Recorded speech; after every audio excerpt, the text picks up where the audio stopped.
All right. My name is Marc, or Mookie, if you prefer, from the independent 88.5 FM here in Southern California. Aaron Frazer is on the Zoom screen. On the other screen, how are you today? What's up, man? I'm doing really well. Thanks for having me.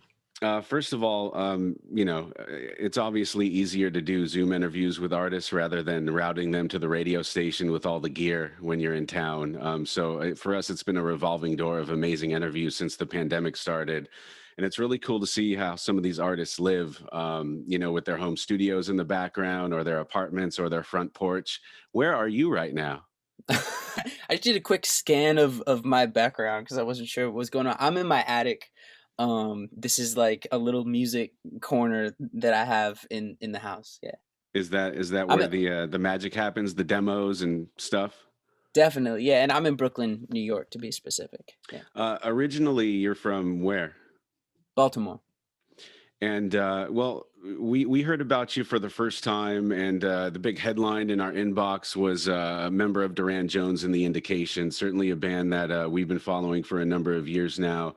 The first time I heard the term neo soul, I was all about it, and I use it on a daily basis. All of a sudden, artists like Sharon Jones and Leon Bridges and Charles Bradley. We love Durand Jones and The Indications. It's just starting from the beginning, if you don't mind. Where did you guys meet?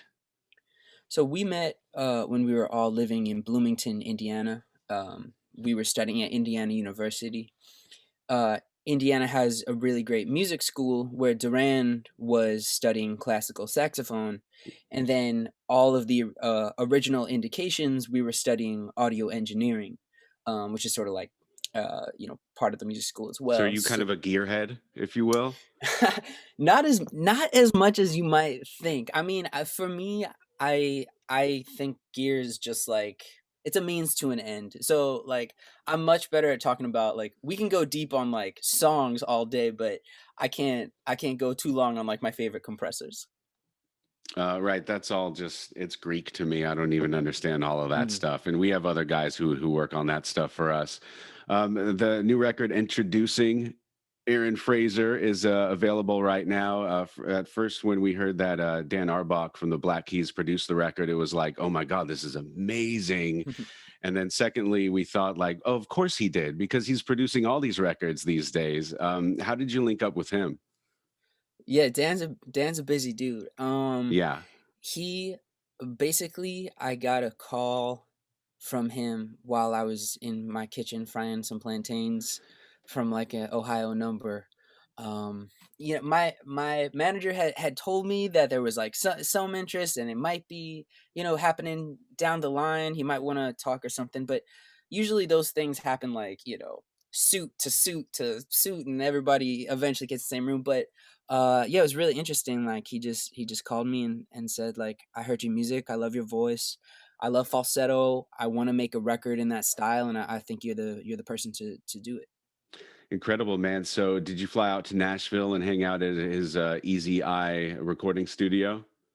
Yeah, yeah, that's where we wrote the record, which was we did it over the course of 4 days. I guess not this past November, but the November before, and then we recorded it that January. So, all the music, all the album art was ready to go pre-pandemic type of thing. Yeah, that's right, actually. I mean, I think we were probably maybe tightening up some of the album art packaging stuff when the pandemic started, but everything was definitely recorded and written before the pandemic. Well, we're sort of bucking the system here on our radio station. We know that if there was ever a single to play, I think that would be Over You. But we want our listeners to experience your music, So we're playing songs like Ride With Me and Bad News as well in regular rotation because we feel like people need to hear the music of Aaron Frazer.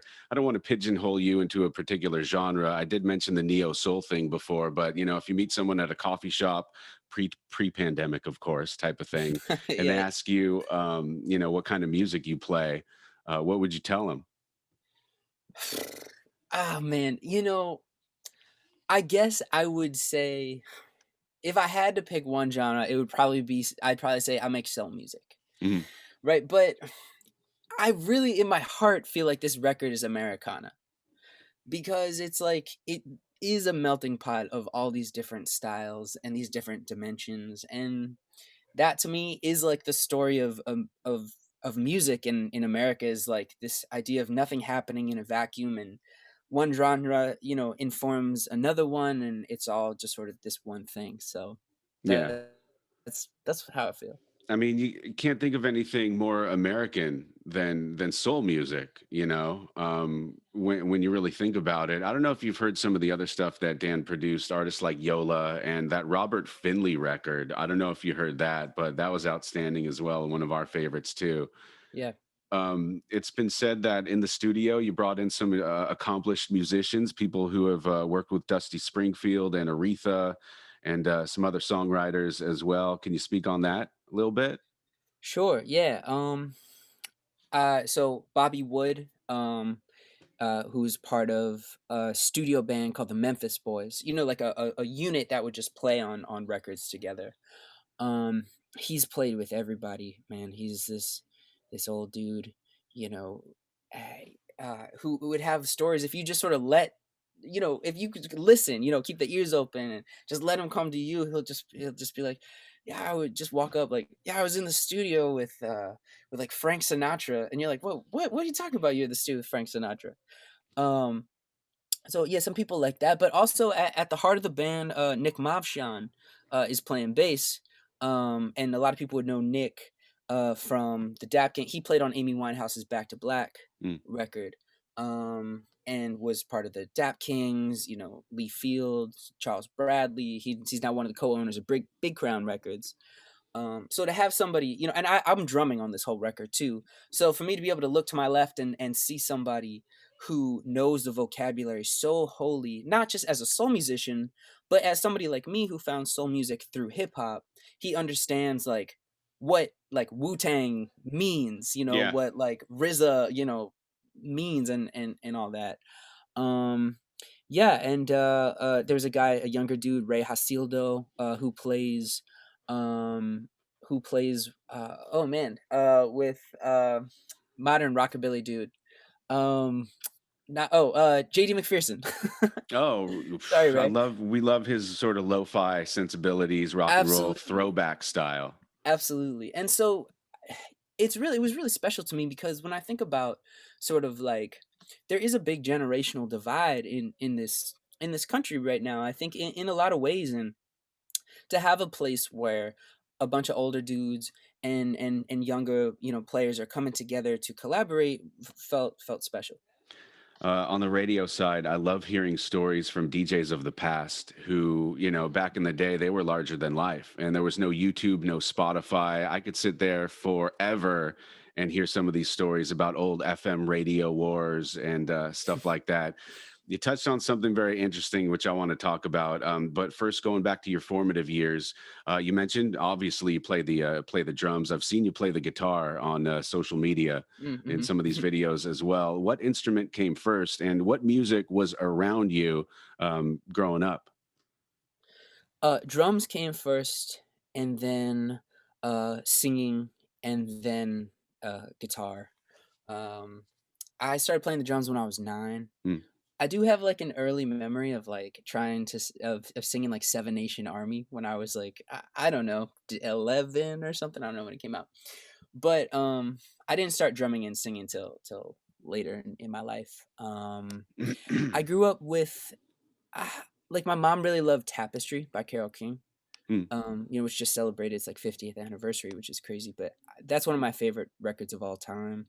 My dad had, like, the dad rock classics that I guess they give you when you have a child for the first time. You just get, the very best of the Eagles and Abbey Yeah, Road, I and guess if you're of a certain age, I think dad rock now might be a little bit different. that you're so right, man, because I was visiting my folks a while ago, and they had like there's this younger couple that has kids that live next door to them now, and the dad was like out there with his kids, and they were listening to like Oasis, I think, and it's just sort of and like, and the Pixies or something, right? yeah, or Weezer, or whatever. It is interesting to see the wheels turn. I suppose it's grandpa rock now. You mentioned hip hop, and I got to ask you, man. I'm a product of the '90s, and before I was, this sort of indie rocker. I was listening to Bone Thugs and a lot of R&B. SWV and Jeanne and Notorious B.I.G. Mm. Did you ever? I'm sure you got into all of that. You mentioned the Wu-Tang Clan and stuff. Did you ever want to get a pair of Technique turntables and do something like that? Absolutely, I did. Yeah, I mean, Illmatic was a really formative record for me. Like, when people ask me about my favorite drummers, I have to also throw in DJ Premier, and Pete Rock and Large Professor, Oh God, I love and what you're Dilla. saying right now. Those MPC masters and those turntable masters. Side note, Large Professor is such an underrated Instagram follow. He's always doing just beat juggling, and it's amazing. But those people taught me pocket as much as Levon Helm and Questlove and Meg White did. So those are Mm. all like super important for me. But yeah, in terms of hip hop, like Black Moon's Enter the Stage was really big for me.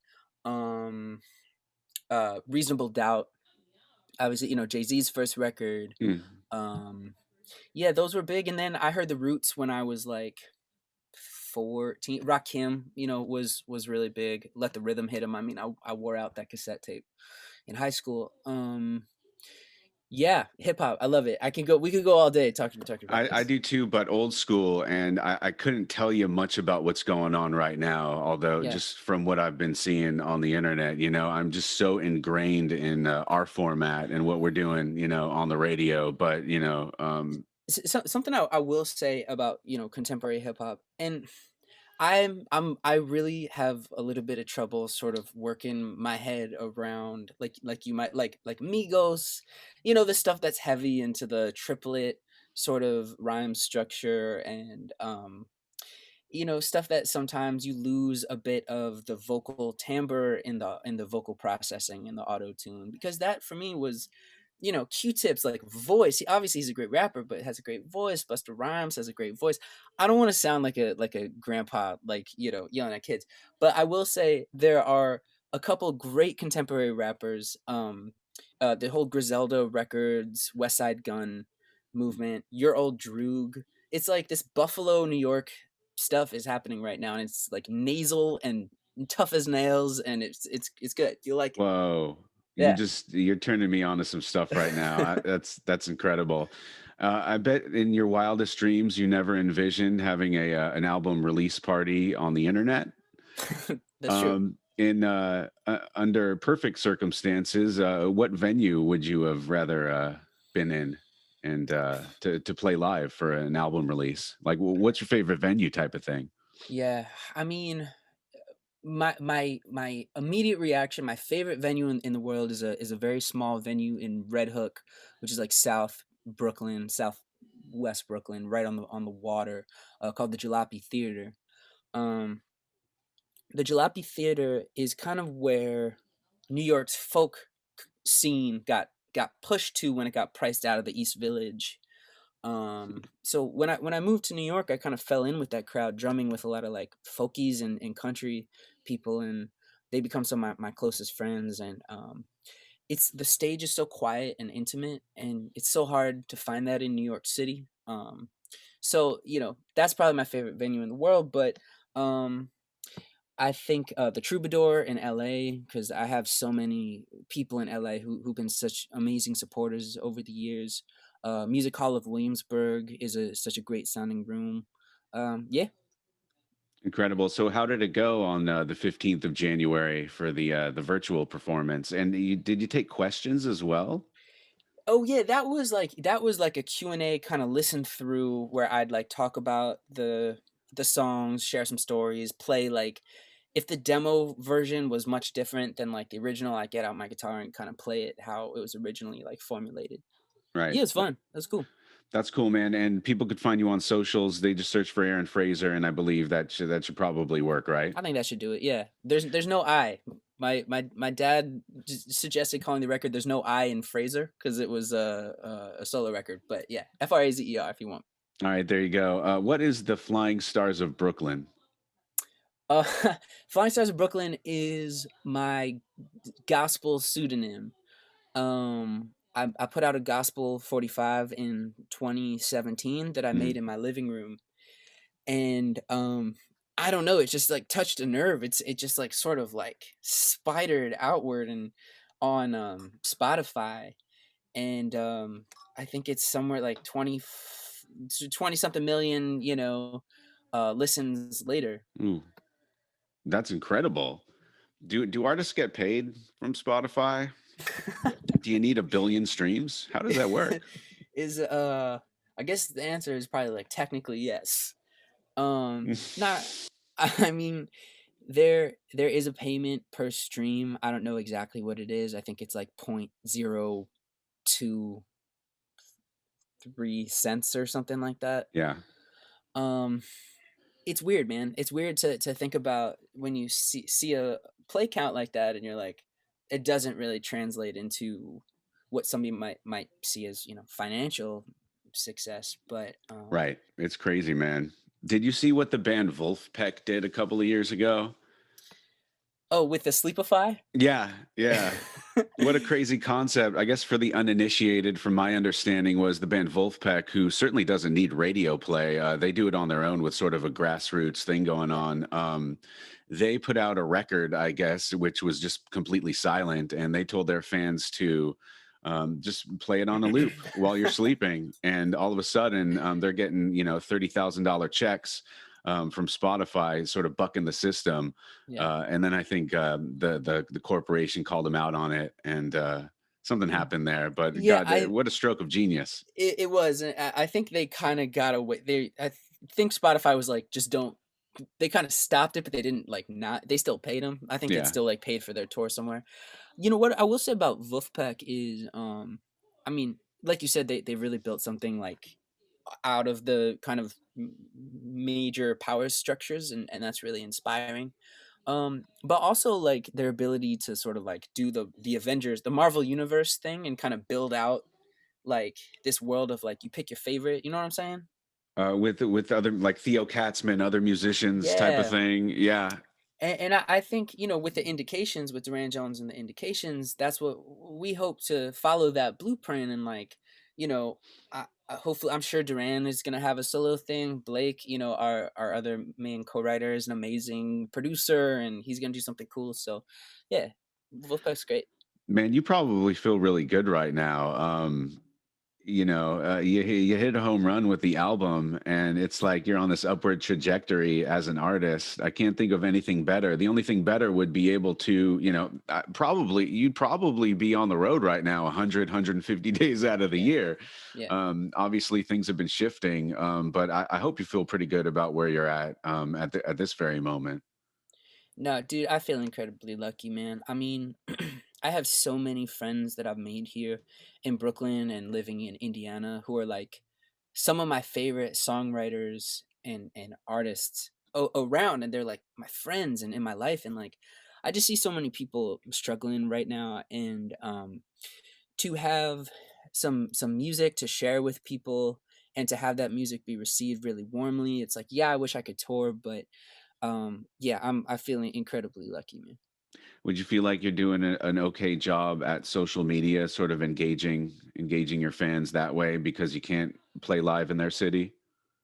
Yeah, I don't love like playing shows online as much. I like to do it. Um, I'll do it sometimes. Like we were doing a real quick fundraiser, just kind of spur of the moment thing for um a nonprofit in San Antonio for like immigrant. I'm sorry, undocumented women and their families, because Texas has just gotten like slammed. I'm sure you've been hearing about it. So like for stuff like that, I think it is super useful and it just helps people, I don't know, feel a little happier. We're so close, I feel like, to the light at the end of the tunnel. The vaccines are rolling out and stuff. So yeah, social media it's a good tool. I just don't like staring too long into the void. No, it I stares hear back. you. Some artists have been forced to take to socials to engage their fans. A lot of people think that the record that they just released is going to be the long lost record because they're not able to promote it properly like they normally would. And some artists are getting incredibly innovative and incredibly creative, not necessarily with performing online because the audio quality is a crapshoot. You Yeah. work so hard on this record, all of a sudden you're just going to play stripped down in a Zoom. Right, through compression, through the crazy, internet compression. Yeah. I think that there is something that's frustrating about it, but I try to keep a perspective after going a couple of times around the block with the indications and our album cycles. And what I found is that, like, when you put out a record, the first tour you do on the record, even though you call it the album release tour, it's like people are still more excited to hear your old stuff. It's the tour that you do when you hit that same city like a year later. That's when people are like, I know all these words. I'm feeling this. This has been a part of my life now. So a little bit of time for the record to kind of soak in. I think it's all right. Yeah. Um, any word on the indications as far as the next step there, or we're kind of waiting to see what the rest of the bandmates want to do on their own time? We're done recording LP3. We Incredible. are it's being mixed literally right now. Every day I'm giving feedback on mixes, and we're checking them off one by one, tightening up the album art, doing all the stuff, and then yeah. And is it a collaborative effort? As far as the songwriting and music parts. Yeah, absolutely.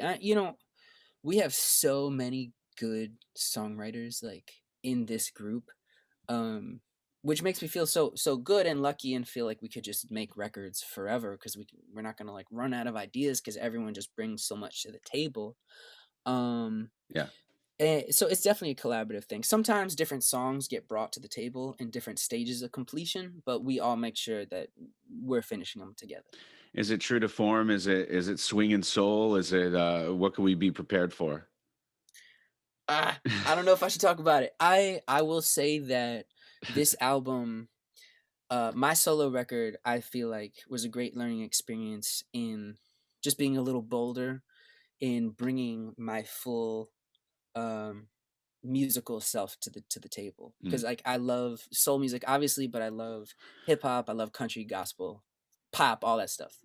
And so I feel like this record, we try to maintain that spirit. Incredible. Well, we'll be following along, man, every step of the way. In reading your bio recently, you've been affiliated with a charity called the Poor People's Campaign, I believe. Mhm. What's some of the work you've done with that in the past? Yeah, I mean, I tried to just you find yourself with this microphone in front of you or talking to you, in California or on social media, and just trying to raise awareness and use my music, whether it's like doing a fundraiser, on the last Indications record with Morning in America, our song to raise money for them, or we were doing like a virtual march on Washington during the pandemic, and trying to get not just like our listeners, but encouraging other people in the soul scene to get on board with this idea, that like soul music and music in general, it's always gone hand in hand with raising awareness. So yeah, the Poor People's Campaign is like a nonpartisan group that just focuses on essentially like connecting these different struggles and different movements across the country that might look different from each other or sound different, but kind of bringing them together, um, under like the umbrella of like class, basically, and Mm. being like, there's a lot that you have in common, and there's a lot of allyship there that we might not even realize. And I think in a time when there is so much that we have to like be against and oppose, I've found the Poor People's Campaign to be something that you can like really be like for, and just like it's unity, but it's not pretending like we're all the same, and that's beautiful. Incredible, man. I did the initial search engine Google search of that organization. They've been around since 1960s civil rights era. And Yeah, that's started really by Martin cool. Luther King. Yeah. Right, right. And again, for you to use your platform to shed some light on some of these organizations, incredible work.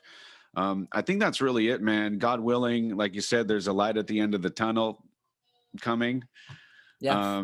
It's hard to believe because we've been doing this for so long. But uh, again, next time you sweep through SoCal, hopefully we could do it live in studio, Hell yeah. interview and perform on the air. Yeah, we'd love to. Absolutely. How else are you spending your time briefly before we wrap it up here? If are you reading books? Do you stream music? Are you listening to vinyl? Are you binging on Netflix? I do a bunch of those things. Yeah, I definitely listen to a lot of records. I have like, I always have like I don't know, just like a big stack of 45s with me, and Awesome. I've been, yeah, watching TV, and I don't know, just laying low, man, trying to stay healthy. Well, take care of you and your family, and that's really it, man. New record is available now. Introducing Aaron Frazer, Got produced it. by the great Dan Arbach, who just inked like something like a Mookie Betts sort of Dodgers deal with Concord Records. It's like, did you hear about that? A 12 record deal. I didn't hear the terms. I saw that he was moving over to Concord. It's great, man. I'm happy for him. Yeah, He it's so deserves it. crazy. It's really nice to speak with you, and we're just stoked on the album. Again, when we I guess when we're done playing these three songs off of the album, we'll move on to the You next got nine three. more. Yeah. You know, totally, man. Thanks so much for taking the time. Yeah, thank you, man. Really appreciate it. Take care. 88.5 FM, KCSN, and KCSN HD1 Northridge, Los Angeles. KSBR and KSBR HD1 Mission Viejo. A service of California State University Northridge and Saddleback College. Member-supported public radio. Streaming on the web at 885fm.org.